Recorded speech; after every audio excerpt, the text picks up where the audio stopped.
Aku pernah menikah dengan pria paling sederhana yang pernah ku kenal. Namanya Raka.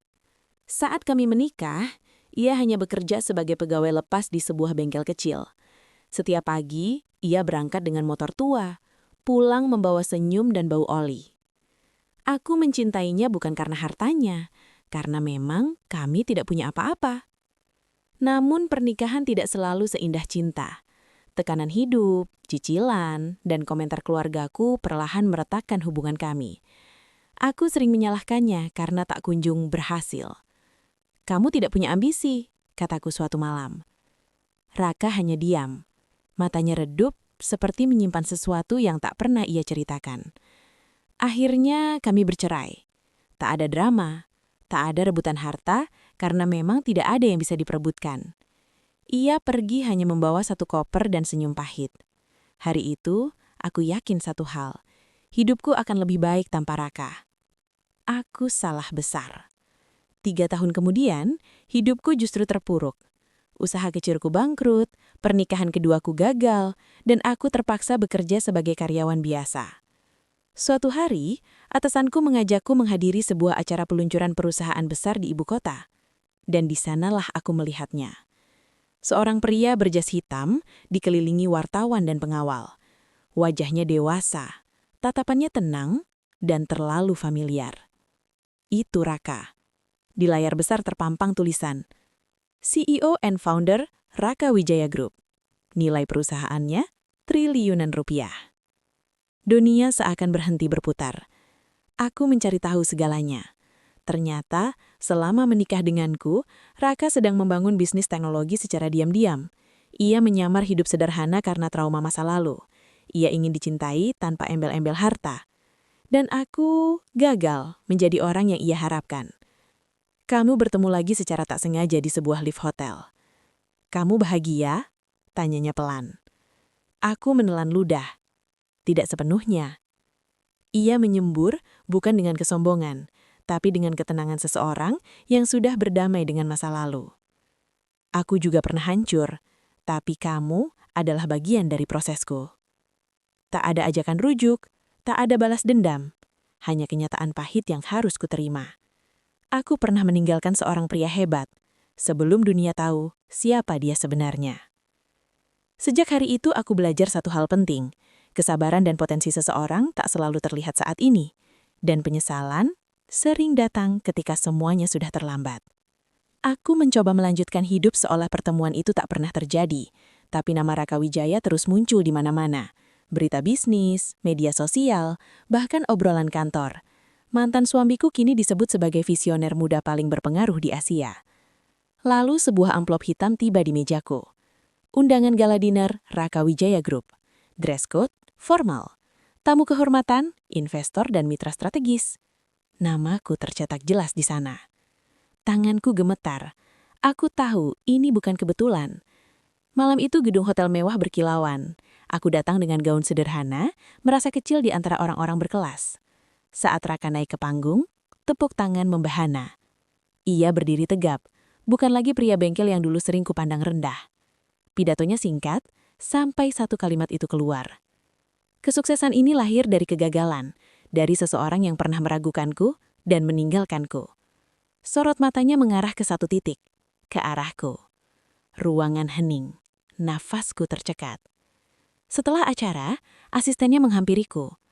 "Pak Raka ingin bertemu Anda, sekarang." Aku dibawa ke ruang privat. Di sana, ia berdiri di depan jendela besar memandang kota dari ketinggian, tempat yang dulu hanya bisa ia impikan. "Kamu tahu kenapa aku mengundangmu?" tanyanya tanpa menoleh. Aku menggeleng. Ia berbalik, menatapku lurus. "Kamu tahu kenapa aku mengundangmu?" Hatiku remuk. "Aku salah," bisikku. "Aku menyesal." Raka tersenyum kecil. "Penyesalanmu datang saat aku sudah tidak membutuhkannya lagi." Kalimat itu menusuk lebih dalam dari amarah. Sebelum aku pergi, ia menyerahkan satu map. "Besok, datang ke alamat ini. Anggap ini adalah kesempatan terakhir." Kesempatan apa? Aku tak tahu. Yang pasti malam itu aku sadar, kesuksesan Raka bukan untuk membuatku kembali, melainkan untuk membuatku sadar betapa berharganya sesuatu yang dulu kuabaikan. Aku datang ke alamat yang tertera di map itu dengan perasaan campur aduk. Gedung kaca menjulang tinggi, kantor pusat Raka Wijaya Group.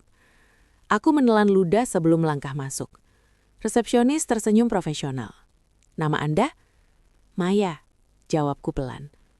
"Oh, Bu Maya, silakan ke lantai 32. Rapat sudah dimulai." "Rapat?" Pintu ruang konferensi terbuka. Puluhan orang berpakaian rapi menoleh serempak ke arahku. Di ujung meja, Raka duduk sebagai pemimpin rapat. Tatapannya tenang, nyaris dingin. "Baik," katanya lantang. "Sebelum kita lanjutkan, saya ingin memperkenalkan satu orang." Semua mata tertuju padaku. "Ini Maya, mantan istri saya." Ruangan hening. Detik terasa seperti jam. "Dia orang yang paling berjasa," lanjut Raka dengan nada datar. "Karena berkat dia meninggalkan saya di titik terendah, saya belajar berdiri tanpa bergantung pada siapapun." Beberapa orang saling pandang. Tak ada tawa, tak ada ejekan. Hanya kekaguman dan rasa kasihan yang mengarah kepadaku. Itulah rasa malu paling menyakitkan. Raka lalu menyerahkan tablet ke salah satu direktur. "Bu Maya akan mempresentasikan proposal UMKM yang pernah ia jalankan. Kita akan nilai selayakannya, secara profesional." Aku terpaku. Proposal itu adalah usahaku yang dulu bangkrut. Usaha yang pernah Raka tawari bantuan, tapi kutolak dengan kasar. Tanganku gemetar saat memegang tablet. Aku bicara dan bicara, sementara mereka mendengarkan dengan ekspresi netral. Saat aku selesai, Raka berdiri. "Idenya bagus," katanya. "Sayang manajemennya lemah, emosional, tidak konsisten. Setiap kata tepat, jujur, tanpa makian. Kesimpulan saya, lanjutnya, bisnis ini gagal bukan karena kurang modal, tapi karena pemimpinnya tak percaya pada orang yang paling setia." Aku menunduk. Air mataku jatuh ke lantai marmer. Rapat ditutup, para eksekutif keluar satu persatu. Tinggallah aku dan Raka. "Apa ini yang kamu sebut kesempatan terakhir?" tanyaku lirih. Ia mengangguk. "Kesempatan untuk bercermin." Aku menatapnya dengan dada sesat. "Kamu puas mempermalukanku?" Raka senyum tipis. "Tidak, aku hanya mengembalikan rasa yang pernah kamu tanam dengan cara yang berkelas." Ia berjalan pergi, meninggalkan aku sendirian di ruangan megah yang terasa dingin.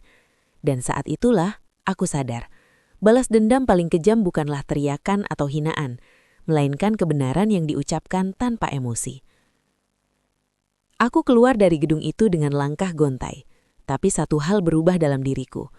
Rasa malu yang ia tanamkan justru menyalakan sesuatu yang lama mati, harga diriku sendiri. Hari-hari berikutnya tidak mudah. Aku mengundurkan diri dari pekerjaanku dan kembali ke nol. Aku membuka lagi usahaku. Kali ini kecil, sunyi, tanpa ambisi balas dendam. Aku belajar dari kegagalanku sendiri, mengelola emosi, mendengarkan kritik, dan yang terpenting, tidak lagi menggantungkan hidup pada siapapun. Berbulan-bulan berlalu. Usahaku mulai stabil, lalu berkembang. Tanpa kusadari, salah satu klien terbesarku adalah anak perusahaan asing, yang belakangan ku tahu berafiliasi dengan Raka Wijaya Group. Aku terkejut, tapi tak pernah ada namanya di kontrak. Tak pernah ada perintah khusus. Semuanya profesional, bersih. Setahun kemudian, aku diundang sebagai pembicara di sebuah forum UMKM nasional. Saat aku naik ke panggung, tepuk tangan memenuhi ruangan. Di barisan belakang, aku melihat sosok familiar, Raka, duduk sendiri, tidak menonjol. Setelah acara selesai, kami akhirnya berbicara, untuk terakhir kalinya. "Kali ini kamu tidak perlu bercermin," katanya pelan. "Kamu sudah menemukan dirimu sendiri." Aku menatapnya, tersenyum tipis. "Dan kamu tidak perlu membuktikan apapun lagi. Kami tidak kembali bersama, kami tidak saling meminta, kami hanya saling melepaskan dengan utuh." Saat aku berjalan pergi, aku sadar satu hal penting. Aku tidak kalah karena meninggalkannya. Aku juga tidak menang karena ia menjadi miliarder. Kami hanya dua orang yang tumbuh, dengan cara dan waktu yang berbeda. Dan kali ini, aku berdiri bukan sebagai mantan istri seorang miliarder, melainkan sebagai perempuan yang berhasil bangkit dari penyesalannya sendiri.